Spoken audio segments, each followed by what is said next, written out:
अस्सलाम वालेकुम फ्रेंड्स, मैं हूं दाऊद और आप लोग देख रहे हैं अली एंड दाऊद शो। अली आज के शो में मौजूद नहीं रहेंगे, लेकिन आज के बड़े बड़े मुद्दे हैं जिसके ऊपर बात करेंगे। सबसे पहले तो बात करेंगे कि पाकिस्तान हो चुका है बाहर WTC की रेस से। ऑफिशियली तौर पर हार के बाद पाकिस्तान का सफर खत्म हुआ है। बहुत ही पैथेटिक हम खेले हैं, घर पर जीत नहीं पा रहे हैं। 7 मैचेस हो गए हैं, पाकिस्तान एक भी नहीं जीत पाया।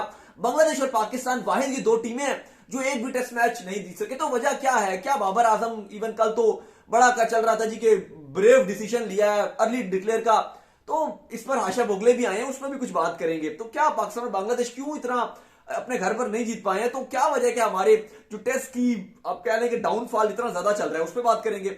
इसके बाद जो बात करेंगे वो आईसीसी के अवार्ड्स आ गए हैं और नॉमिनेशंस भी आ गई हैं, कुछ उन पर बात करेंगे कि क्या रिजवान और स्पेशली जो सूर्य कुमार यादव है दोनों ही आईसीसी की T20 की नॉमिनेशन में। तो क्या रिजवान ये T20 का अवार्ड लेकर जा सकते हैं या फिर सूर्य कुमार यादव ही डिजर्व करते हैं, या कौन इनमें वर्ल्ड डिजर्व है? कुछ इस पर कंपैरिजन करेंगे कि किसका बनता है, क्योंकि बातें बड़ी चल रही हैं ट्विटर पर, बड़ा ये हॉट टॉपिक है कि सूर्य कुमार यादव या फिर रिजवान, कौन T20 का अवार्ड जो है ICC T20 cricketer of the year का अवार्ड जो वो जीतेगा। कुछ उस पर बात करेंगे। चलिए उससे पहले अगर आज हमारा शो पहली बार देख रहे हैं तो जल्दी से सब्सक्राइब कर दीजिए और हमारा फेसबुक का पेज क्रिकेट की दुनिया आपको फेसबुक पे मिलेगा, उसको भी जाकर फॉलो कीजिए। चलिए सबसे पहले बात करते हैं, और उससे पहले आपको बता दें कि ऋषभ पंत की जो इंजरी है काफी उनकी प्लास्टिक सर्जरी कहा जा रहा है कि होगी, क्योंकि जो जख्म है उससे उनका कुछ चेहरे पे जो है वो जख्म काफी आगे हैं और उसके बाद उनको प्लास्टिक सर्जरी होगी। इवन इंडिया के जो प्राइम मिनिस्टर हैं उन्होंने भी उनको हेल्थ के लिए स्पीडी रिकवर कहा है। कल हम आपसे पहले भी बात कर रहे थे कि जो पाकिस्तान के जितने भी प्लेयर्स हैं सारे के सारे, शोएब मलिक, शाहिन शाह अफरीदी, जितने करंट क्रिकेटर्स हैं, मोहम्मद आमिर, एक्स क्रिकेटर्स हैं, सब के सब ने जो है वो उनके लिए सेहतयाबी के लिए दुआ की है, क्योंकि सुबह सुबह ही ये हमें जब खबर मिली थी तो काफी बड़ा झटका लगा था। तो आई होप कि वो जल्दी रिकवर करेंगे, लेकिन टाइम लगेगा। कुछ अरसे तो आए से लग रहा है कि शायद पंत हमें एक्शन में दिखाई ना दे। लेकिन चले उससे पहले आगे बढ़ते हैं। कल अगर पाकिस्तान टीम की बात की जाए तो बड़ी ही खराब परफॉर्मेंस जा रही है पाकिस्तान की। इवन हम ड्रॉ पर भी ऐसे खुश होते हैं, इतना ज्यादा हमने खुशियां मनाते हैं। फिर जब आपको याद होगा कि अली ने सवाल किया था रमीज राजा से, उनके रमीज स्पीक्स यूट्यूब चैनल पर जब फैंस इंटरेक्शन थी तो अली भी चले गए थे, तो उनको जब उनसे सवाल किया गया था कि यार जब हम हारने के बाद हार कर आए हैं वर्ल्ड कप का फाइनल और हमने कैसे जश्न मनाए हैं, तो इस खूब पार्टियां की, तो एकदम वो गुस्सा हो गए, उन्हें एकदम गुस्सा आ गया। वो कहते हैं जी कि फ्रांस जो है वो हारा है फीफा वर्ल्ड कप का फाइनल, तो क्या वहां पर जो है वो सबको सैक कर दें, ये कर दें, वो कर दें? तो भाई उनसे उन्हें बताना चाहिए था कि वो फ्रांस नीदरलैंड पर डिपेंड नहीं कर रहा था T20 वर्ल्ड कप में। फ्रांस 3-0 से अपने घर पर व्हाइट वॉश नहीं हुआ था। WTC में एक भी मैच जीतने के लिए तरस नहीं रहा था फ्रांस जिम्बाब्वे से नहीं हारा था, और फ्रांस बहुत कुछ नहीं हारा था। वो हर टाइम बोल रही थी इंडिया की जो बिलियन है इकोनॉमी, हमने उसको हरा दिया, हमने उसको हरा दिया। भाई वो पिछले साल वर्ल्ड कप में हराया था, इस साल आप भूल जाते हैं जो आप हर टाइम टीवी पर बैठे हुए हैं और आप बात कर रहे हैं। तो भाई इस साल इंडिया ने आपको हराया था, वो विराट कोहली ने जो बैटिंग की थी, जो आप भूल रहे हैं वो लास्ट ईयर वाली बात है। उस टाइम तो आपने कुछ किया ही नहीं था, वो तो पिछला बोर्ड था, वो तो आपको आए हुए भी 1 महीना हुआ था, तो उसमें आप कैसे क्रेडिट ले रहे हो? 1 महीने में चलो वो तो T20 मैच है, वो हो गया। तो वो आप जो बिलियन बिलियन की इकोनॉमी की बात करते हो वो तो 1 साल पुरानी बात है, उस टाइम आप थे ही नहीं। और अभी आपने जो आप बात करो अभी तो आप हार कर आए हो, तो बांग्लादेश ने भी हरा दिया इंडिया को, श्रीलंका ने भी हरा दिया, वो भी यही रोना शुरू हो जाए। तो भाई ऐसे नहीं होता, T20 फॉर्मेट छोटा फॉर्मेट होता है, कुछ भी रिजल्ट आ सकता है। इसका मतलब ये नहीं कि बस अब आपने एक बार इंडिया को हरा दिया तो आपकी जिंदगी की ख्वाहिशात तमाम की तमाम पूरी हो गई हैं, बस अब आप खत्म करो सब कुछ, बस इंडिया से जीत के क्रिकेट बोर्ड को ताला लगा दो कि इंडिया को हरा दिया। मतलब आई डोंट नो कि मेंटालिटी क्या है, और ये मेंटालिटी हमारी टीम मैनेजमेंट की मेंटालिटी नजर आ रही है। क्यों? ड्रॉ के बाद भी खूब जश्न मनाया गया, खूब सेलिब्रेशन की गई जी कि भाई ड्रॉ हो गया, ये हो गया। ये नहीं देख रहे कि मैच ड्रॉ किया आपने, लेकिन आप WTC से बाहर हो गए, 7वां नंबर है आपका WTC में। और भाई इस तरह नहीं होता। अगर आप दूसरी तरफ देखो तो साउथ अफ्रीका और ऑस्ट्रेलिया की सीरीज चल रही है और फिर रिजल्ट ऑस्ट्रेलिया के हक पे आ रहा है, जिसका साफ मतलब ये नजर आ रहा है कि भारत अब फाइनल खेलेगा, ऑस्ट्रेलिया और इंडिया का फाइनल बनेगा। लेकिन आई डोंट नो कि क्या सोच नजर आ रही है यहां पर। एक अच्छी चीज नजर आई है शायद आफरीदी की जो सिलेक्शन कमेटी है उसमें, कि उन्होंने जिस तरीके से फखर जमान को दोबारा स्क्वाड में डाल दिया, हारिस सोहेल को डाल दिया, ये अच्छी चीज है। जो पॉजिटिव है वो पॉजिटिव है, और कहा जा रहा है जी कि अगले टेस्ट में पिचेस बेहतर बनाई जाएंगी, कुरेटर्स को फारिग कर दिया जाएगा। वो बात बिल्कुल ठीक और अच्छा ये इकदाम किया जा रहा है। लेकिन दूसरी तरफ अगर आप सवाल देखें तो वो ये है कि पिच में इंग्लैंड जो न्यूजीलैंड था वो 600 मार रहा है, विलियमसन नॉट आउट है। बोर्ड हमने बोला था ना कि आहिस्ता से भरना है वरना जगह कम रह जाएगी, तो वो जो बोर्ड तक कराची का वैसे भी विलियमसन का लाए थे, बड़ी मुश्किल से लिख रहे थे क्योंकि सेंचुरियां काफी है न्यूजीलैंड की और अगले टेस्ट में भी आएंगी। सवाल यह है कि हम बैटिंग करते हैं तो 100 पे 4 हमारे 100 पे 4, और वही न्यूजीलैंड करता है तो 2-200 उनका एक बंदा बना रहा है। तो पता नहीं, या तो पिच चेंज हो जाती है, हमारे बॉलर्स 2-200 खा रहे हैं अपने विद द बॉल, बैट के साथ नहीं मार रहे, हमारे भी खा रहे हैं 2-200, लेकिन वो अपनी बॉल के साथ खा रहे हैं, और न्यूजीलैंड के जो 2-200 है वो बल्ले के साथ मार रहे हैं। तो ये फर्क है खाली। दूसरी तरफ अगर आप देखें तो बाबर का कहा जा रहा था जी कि बड़ा बोल्ड डिसीजन लिया है। ठीक है भाई, और भाई बोल्ड डिसीजन की कैसा बोल्ड डिसीजन है, मुझे कोई ये लॉजिक समझा दे कि 15 ओवर में 138 है, 15 ओवर में जो आपके कौन से बॉलर है जो 10 विकेट ले लेंगे अगर पूरा मैच हो भी जाता। मुझे तो ये मंतक की समझ नहीं आई। मैं खुद कह रहा था कि आप अर्ली डिक्लेयर करें, लेकिन लॉजिक तो समझे। क्या बोला था? बोला ये था कि आप पूरा दिन उनको खेलने के लिए देते, लेकिन अभी सीन वैसा था ही नहीं। लेकिन आर्शा बोगले ने एक बात किया, मैं उनकी बात से एग्री करता हूं और मुझे लगता है कि वो राइट है, क्योंकि वो कहते हैं कि बाबर को पता था कि लाइट जो वो कम है, तो उन्होंने बेशक उनको मौका दिया, लेकिन उनको पता था कि 5 ओवर से ज्यादा मैच हो ही नहीं पाएगा, और हम फास्ट बॉलर लगाने की जिद करेंगे तो फिर जाहिर है अंपायर बोलेगा कि भाई लाइट जो है वो कम है, तो ये फास्ट बॉलर्स के लिए उस काबिल नहीं है। तो यही हुआ। इवन टॉम लैथम वगैरह बोलते रहे कि हमें फास्ट बॉलर भी नजर आ रहे हैं, आप बोल करें। लेकिन बात वही थी कि उनकी शारशा बॉलर की मुझे लग रहा है कि बात ठीक थी कि बाबर एंड को पता था कि क्योंकि लाइट अगर जो है वो कम होगी तो हम फास्ट बॉलर लगा देंगे और फिर अंपायर को जल्दी मैच खत्म करना पड़ेगा। लेकिन बड़ी अजीब सी बात थी, आप इसको बहादुरी वाला डिसीजन नहीं कहेंगे, कोई डिसीजन था ही नहीं इसमें। बहादुरी वो डिसीजन होता है जिसमें आपका भी कुछ चांस हो, गैम्बल वो होता है जिसमें आपकी भी कोई जीत का चांस हो। इस 15 ओवर में पाकिस्तान की जीत का 1% भी अगर चांस है तो मैं कहता हूं ठीक है आप चांस लें, लेकिन फैक्ट ये है कि इसमें 1% भी पाकिस्तान का चांस नहीं था। वो मैं आपको एक्सप्लेन करता हूं क्यों नहीं था। इवन अगर न्यूजीलैंड का आप कह लो कि बुरा दिन वर्ष दिखाता, उनकी विकेटें भी गिर रही होती, अगर ये 5-7 ओवरों में भी उनके 5 आउट कर देते, मैं कहता हूं पाकिस्तान अपने बेस्ट डे पे चल रहा होता। आज बहुत बेस्ट डे था आपके बॉलर्स का, सबसे दुनिया का बेस्ट डे था। अब 7 ओवरों में न्यूजीलैंड के 5 आउट कर देते, यही कर सकते थे ना अपने बेस्ट दिन में। एक हर ओवर में एक विकेट मिल रही है, हर ओवर में एक विकेट मिल रही है। उनका 20 स्कोर है न्यूजीलैंड का, और आपने 20 पे न्यूजीलैंड के 5 खिलाड़ी आउट कर दिए। आप ये फिर भी ना जीत पाते। क्यों? क्योंकि न्यूजीलैंड को पता होता खाली 5-6-7 ओवर पड़े हुए हैं। 7 ओवर हमारे पास पूरा अगर मैच होता, उन्हें पता है 7 ओवर में हमारा 20 रन है और 5 आउट है, वो 7 ओवर में रुकने की तरफ आ जाते। उसके दरमियान बेशक उनका एक खिलाड़ी आउट भी हो जाता, लेकिन 7 ओवर तो सर्वाइव कर ही जाते वो। तो चांस किसका था? सिर्फ न्यूजीलैंड का जीतने का था। न्यूजीलैंड ट्राई किया, वो पहले चेस की तरफ जाते कि हम T10 बना देंगे, इसको T20 बना देंगे, ताबड़तोड़ बैटिंग करेंगे। और अगर उनको लगता कि अगर हमें चेस हमारे लिए मुश्किल नजर आ गया, रिक्वायर्ड 15-16 पे चला गया, 17 पे जा रहे हैं, हमारे नामुमकिन है, तो वो बस ठीक है, वो डेड कर देते मैच को, वो रोक लेते, एक ओवर खत्म था टेस्ट मैच वहां पे। तो total win win situation New Zealand के लिए थी, पाकिस्तान के लिए कहीं भी विन विन सिचुएशन नहीं थी। तो मुझे तो ये बात ही समझ नहीं आई बाबर आजम की, जो उनकी अजीब सी मंतक थी।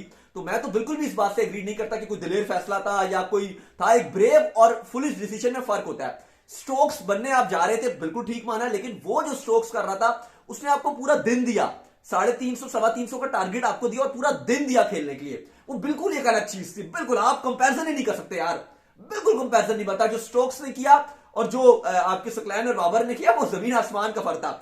आगे से कुछ लोग कह रहे हैं जी आप तो बड़ा सपोर्ट करते थे स्टोक्स के डिसीजन को, बाबर में तो आप लोग कुछ भी नहीं बोल रहे, फैंस के दोगलापन है, फैंस का डुअल फेस है। भाई ये फैंस का डुअल फेस नहीं है, ये वही वाली बात होगी कि कवा जो है वो हंस की चाल चलना शुरू हो जाए और आप बोलोगे कि इसको तो तुम कवा बुलाओ, हंस को तुम हंस बोलते थे, इसको कवा बुलाओ। भाई ये नहीं होता, लोगों को देखे अपना मुंह लाल नहीं किया जाता, आपको पूरी अग्रेसिव क्रिकेट खेलनी पड़ती है। अगर बाबर अर्ली डिक्लेयर कर रहे थे तो 5 ओवर पहले अपने बैट्समैनों को बता देते, जैसे स्टोक्स करता है। होता क्या उससे? होता यह कि वो फिर थोड़ा तेज खेल लेता। जो बैट्समैन थे वो ताबड़तोड़ बैटिंग करते, बेशक ऑल आउट होना ही है तो थोड़ा तेज बैटिंग कर ले, 20-30 और रन ऐड कर लेते, और अगर थोड़ा सा अर्ली उनको डिक्लेयर कर देते, थोड़ा 30-35 और रन बना देते, उनको मैसेज होता कि हमने डिक्लेयर करना है तो हम तेज करें। लाइक इंग्लैंड, उनको पता होता था हमने कब डिक्लेयर करना है, हर 10 ओवर के बाद उनके पास प्लान होता था। तो आपने तो सडनली डिसाइड कर लिया कि डिक्लेयर कर रहे हैं, और बस आपको पता था कि मैच तो ड्रॉ ही होना है, खाली अवाम में एक सिंपैथी गेन करने के लिए जी कि बस हम भी कहलाएं कि हमने दिलेर क्रिकेट खेली है। ऐसे नहीं होता भाई। चलिए अगली खबर में चलते हैं। और आईसीसी जो ऑफ द ईयर का अवार्ड है वो आ गए हैं। T20 cricketer of the year award जो, उसके ऊपर बड़ी डिबेट चल रही है भाई। T20 cricketer of the year के जो अवार्ड है उसमें बड़ी बहस चल रही है। नॉमिनेशंस में आपको बता देता हूं उसके अंदर कौन है। उसके अंदर एक तो है आपके सूर्य कुमार यादव, फिर है सिकंदर रजा, सैम करन और रिजवान। अब सवाल यह है कि क्या रिजवान इस T20 के अवार्ड को जीतेंगे? तो भाई बड़ी अजीब सी बात है, क्योंकि ये जो साल है ये टोटली 2022 T20 में वन मैन शो है, और वो है Suryakumar Yadav. Most run T20 में सूर्य कुमार यादव, 50s की बात करें Suryakumar Yadav, 6s Suryakumar Yadav, man of the match Suryakumar Yadav, fours Suryakumar Yadav, average Suryakumar Yadav, strike rate Suryakumar Yadav. तो रिजवान ने तो इस साल में कुछ भी नहीं किया टी20 में। इवन पिछला साल रिजवान का था, टी20 में उन्होंने अच्छा किया था, पिछले साल में रन बनाए थे, बेशक वो उतने हाई स्ट्राइक रेट से नहीं थे लेकिन रन बनाते रहे हैं। इस साल तो आप कंपैरिजन ही नहीं कर सकते। इवन मुझे याद है मैं और अली एशिया कप में मौजूद थे, जिस तरीके से उन्होंने बैटिंग की है एशिया कप में, रन बने वहां पर भी, लेकिन वो बहुत ही क्लूलेस किस्म के रन थे। इंडिया के अगेंस्ट एक मैच में उन्होंने बनाए 40 पे 40, पाकिस्तान वो मैच हार गया था इंडिया के साथ 40 पे 40। आपने बनाया टोटल, आपने 150 भी नहीं बनाया। जो पहला एशिया कप का मैच था, 40 पे 40 रिजवान की बैटिंग थी। दूसरा मैच अफगानिस्तान वाला मैच बेड़ा गर्क करके रख दिया रिजवान ने उस मैच में, जितना आप बोलो कबाड़ा करके रख दिया, और एंड में इफ्तिखार थे उनको भी खेलने नहीं दिया। वो जिस तरह जीते हैं, शादाब खान ने हिटिंग की और फिर नसीम शाह ने जितवाया। फिर अफगानिस्तान वाला मैच टोटल जब रिजवान आउट हुए, 17 के एवरेज छोड़कर गए हैं। फिर आपकी इंग्लैंड वाली सीरीज बेकार, फिर ट्राई नेशन सीरीज में इवन पाकिस्तान वो जीत गया, रिजवान की परफॉर्मेंस जीरो थी, कुछ भी नहीं थी। वर्ल्ड कप में, पूरे वर्ल्ड कप में कोई परफॉर्मेंस रिजवान की नहीं, बिल्कुल क्लूलेस नजर आए हैं। इवन नीदरलैंड के अगेंस्ट में कुछ रन बनाए इन्होंने 30 35 40, लेकिन वहां पे भी 40 45 बनाए थे, वहां भी लगे हुए थे जी कि आस्था खेलो मैं अपने 50 बना लूं। तो टोटली अप्रोच नहीं रही। इवन मैं तो हैरान हूं कि रिजवान इस टी20 रैंकिंग का जो नॉमिनेशन अवार्ड इसमें कर भी क्या रहे हैं। आई एम शॉक्ड कि रिजवान इस नॉमिनेशन में भी हैं। इवन आप किसी हारिस रऊफ को आप रख सकते थे पाकिस्तान का। हारिस रऊफ ने बहुत अच्छी थ्रू आउट आउटस्टैंडिंग बॉलिंग किया है। मात्र है वो जो विराट कोहली ने उनको छक्के मारे हैं। इसके अलावा अगर आप देखो तो हारिस रऊफ वेल डिजर्व करते थे ICC T20 cricketer of the year के अवार्ड में। हारिस रऊफ से बेटर मुझे नहीं लगता कि कोई बेटर डिजर्व करता है। शादाब खान को आप रख सकते थे। पाकिस्तान के प्लेयर्स की अगर आप बात करें, वो उनसे बेटर खेले हैं 2022 में टी20 में। मैं स्पेसिफिकली पाकिस्तान क्रिकेटर्स की बात कर रहा हूं कि अगर आप पूरे 2022 में टी20 की देखेंगे परफॉर्मेंसेस, तो हारिस रऊफ आपको बेटर नजर आ रहे हैं, आपको शादाब खान बहुत बेटर नजर आ रहे हैं। रिजवान तो मुझे फ्रॉम नो वेयर यार, नो वेयर। और कंपैरिजन तो सूर्य कुमार यादव और रिजवान से रहा, तो आप वही बात है कि आप, मैं क्या कंपैरिजन बोलूं, फरारी और आप एफएक्स का कंपैरिजन बनेगा। क्योंकि जो रिजवान के रन आते हैं वो उनके अपने लिए आते हैं, पाकिस्तान के तो काम आते नहीं है। जो फैक्ट सी बात है, जो रिजवान के रन है वो पाकिस्तान के कब काम आया, मुझे बता दो, कोई गिनवा दो कोई मैच जो रिजवान ने जितवाया हो।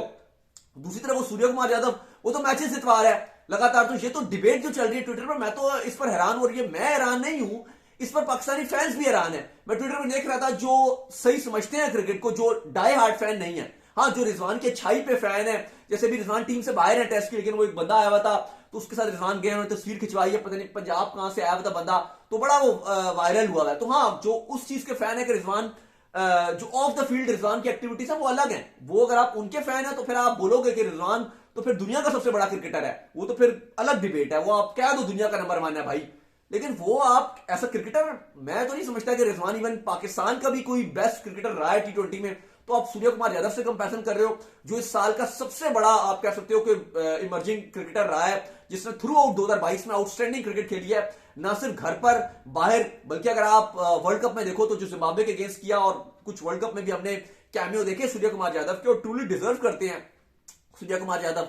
क्योंकि सिर्फ रन नहीं मैटर करते आपके टी20 में, आप टीम को जितवा कैसे रहे हो, या आपका स्ट्राइक रेट कैसा है, या आप किस तरीके की बैटिंग कर रहे हो। एक तो फिर दूसरी बात हुआ है कि फर्क नंबर पे ओपनिंग टी20 में इतना आसान है, और रिजवान साहब ने ओपनिंग का बेड़ा गर्क ही किया, जो सीधी सी बात है, आप माने ना माने, बुरा लगता है तो आपको लगे, लेकिन रिजवान साहब ने आपकी पाकिस्तान की टी20 में पावर प्ले का बेड़ा गर्क ही किया। अगर आप वर्ल्ड कप में भी गए हो तो अपनी बॉलिंग की वजह से गए हो। 130 आपसे जिम्बाब्वे से चेज नहीं हुआ, कहां आपसे रन बने हैं। अगर आप साउथ अफ्रीका वाला मैच जीत के अगर आप खुशी मना रहे हो गए हो, तो भाई आपके 20-25 रन पे वहां पे 4 खिलाड़ी आउट हो गए थे, वो भी शादाब, इफ्तिखार और हारिस ने जिस तरह आपको मैच जितवाया, तो कहानी बनी थी। नहीं 35-40 पे आपके 4 आउट हुए थे वहां पे। हाँ, तो रिजवान ने क्या किया था, पहले ओवर में आउट हो गए थे, और अगर खड़े भी रहते तो टुक टुक ही कर रहे थे, तो बिल्कुल नहीं बनता। बहरहाल आपके साथ नॉमिनेशन शेयर कर देता हूं।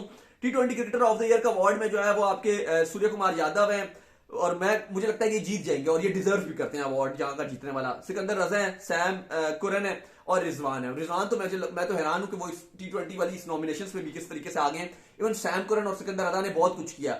यहां पर पाकिस्तानी क्रिकेटर होना चाहिए तो शादाब खान या शाहिन शाह आफरीदी, वो सॉरी हारिस रऊफ, उसने बहुत अच्छा किया, तो ये तो अनजस्टिफाइड है। ODI cricketer of the year की बात करें तो बाबर आजम है, इसके अलावा एडम जैम्पा है, शाय होप है, और सिकंदर रजा। मुझे लगता है कि बाबर आजम को ओडीआई, क्योंकि खेले भी वैसे कम ही गए हैं, ओडीआई अब बहुत ज्यादा खेले जाएंगे, और ट्रूली मुझे लगता है कि क्लियरली बाबर आजम जो इस अवार्ड को डिजर्व करते हैं, और बाबर आजम जीत भी जाएंगे, क्योंकि बाबर आजम के जो 7 नजर आ रहे हैं वो मुझे नजर नहीं आ रहा कि जीतेंगे, तो ट्रूली यहां पर सिंगल हैंडेडली बाबर जीत जाएंगे।